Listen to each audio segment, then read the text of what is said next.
इस वक्त हम जिस जगह पे खड़े हैं, इस जगह पर शराब नहीं मिलता है।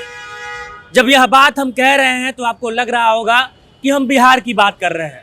यदि आप ऐसा सोच रहे हैं तो आप गलत सोच रहे हैं, क्योंकि हम बिहार में नहीं बल्कि उत्तर प्रदेश में खड़े हैं। जी हाँ, अब आप ये सोच रहे होंगे कि उत्तर प्रदेश में तो शराब बंदी नहीं है, शराब बैन नहीं है, लेकिन फिर भी मैं यह बात क्यों कह रहा हूँ तो आपको हम पूरी कहानी बताएंगे।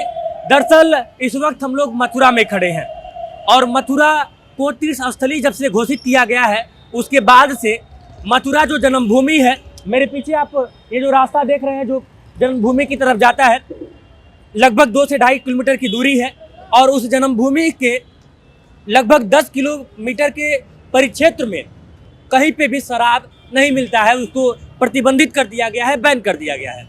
इसके पीछे की कहानी क्या है उसको समझ लेते हैं। दरअसल बड़े दिनों से यह मांग चल रही थी कि मथुरा को तीर्थस्थली घोषित कर दिया जाए। उसके बाद सूबे के मुखिया होते हैं योगी आदित्यनाथ, और योगी आदित्यनाथ जब सूबे के मुखिया बन जाते हैं उसके बाद से फिर वह यह मांग को स्वीकार कर लेते हैं और मथुरा को तीर्थस्थली के रूप में घोषित कर देते हैं।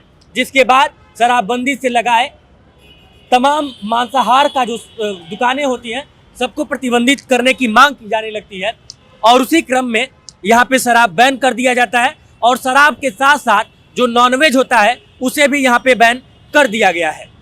10 किलोमीटर का परिक्षेत्र।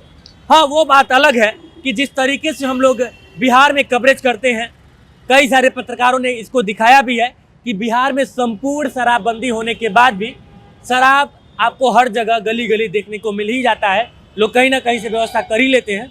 तो उस तरह का अगर यहाँ पे भी होता हो तो उसके बारे में हम नहीं कुछ कह सकते हैं, लेकिन लीगल तौर पर यहाँ पे शराब बेचना पूरी तरह से प्रतिबंधित है।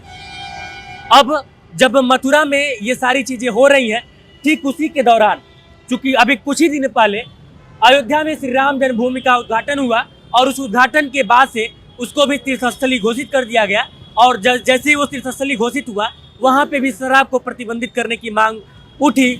नॉनवेज यानी कि जो मांसाहार भोजन है उसको प्रतिबंधित करने की मांग उठी और उसी क्रम में अयोध्या में भी लगभग 10 से 15 किलोमीटर के परिक्षेत्र में वहाँ पे भी प्रतिबंधित कर दिया गया।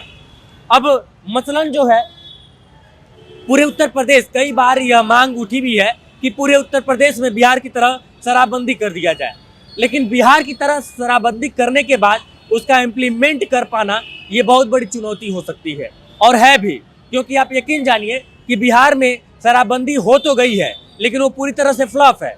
अब उत्तर प्रदेश में भी यदि यह मांग उठ रही है और आगे चल के उत्तर प्रदेश में भी बैन कर दिया जाए, पूरी तरह से हर जगह पे बंद कर दिया जाए। जिस तरह से बिहार में शराब प्रतिबंधित है लेकिन उसका इम्प्लीमेंट सही तरीके से नहीं हो पाया, अगर उसी तरीके से उत्तर प्रदेश में भी अगर शराबबंदी हो भी जाए लेकिन उसको वाकई में बंद कर पाना, यानी कि जो इलीगल बिहार में बिकता है वो अगर उत्तर प्रदेश में भी बिके तो उसका कोई मतलब नहीं है, उसका कोई महत्व नहीं है। ऐसी परिस्थिति में आवाज़ तो उठ रही है, हालांकि कुछ क्षेत्रीय पार्टियां हैं वो भी आवाज़ उठा रही हैं।